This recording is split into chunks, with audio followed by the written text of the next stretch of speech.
నమస్తే పీపుల్. ఎప్పటి నుంచి ఎదురు చూసిన మాసం రానే వచ్చేసేసింది. అదేనండి శ్రావణ మాసం. ఈ మాసంలో ప్రతి వారం ఏదో ఒక కొత్త రెసిపీ చేసి దేవుడికి నైవేద్యంగా పెట్టాలనుకుంటాం. అలాంటి కొన్ని రెసిపీసెస్లో ఒకటి మేము ముందుకు తెచ్చేసేసాం. అదేనండి బొబ్బట్లు. ఆంధ్రాలో అయితే బొబ్బట్లని, తెలంగాణలో అయితే భక్షాలని, మరి ఇంకో వేరే వేరే ప్లేసెస్లో ఇంకెన్నెన్నో పిలుస్తారు.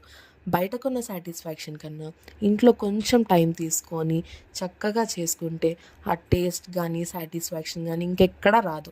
డిస్క్రిప్షన్ బాక్స్లో మెన్షన్ చేసిన ఇంగ్రీడియంట్స్ అన్నీ సరైన కొలతలతో చేసుకొని తింటే అద్భుతమైన బొబ్బట్లు నిమిషాల్లో మీ ముందుంటాయి. అలాగే చేసుకున్నాక టేస్ట్ ఎలా ఉందో కూడా మీరు మాతో చెప్పేసేసేయండి. Please subscribe to our channel sprinkle kitchen. Don't forget to like, share and comment చేయండి.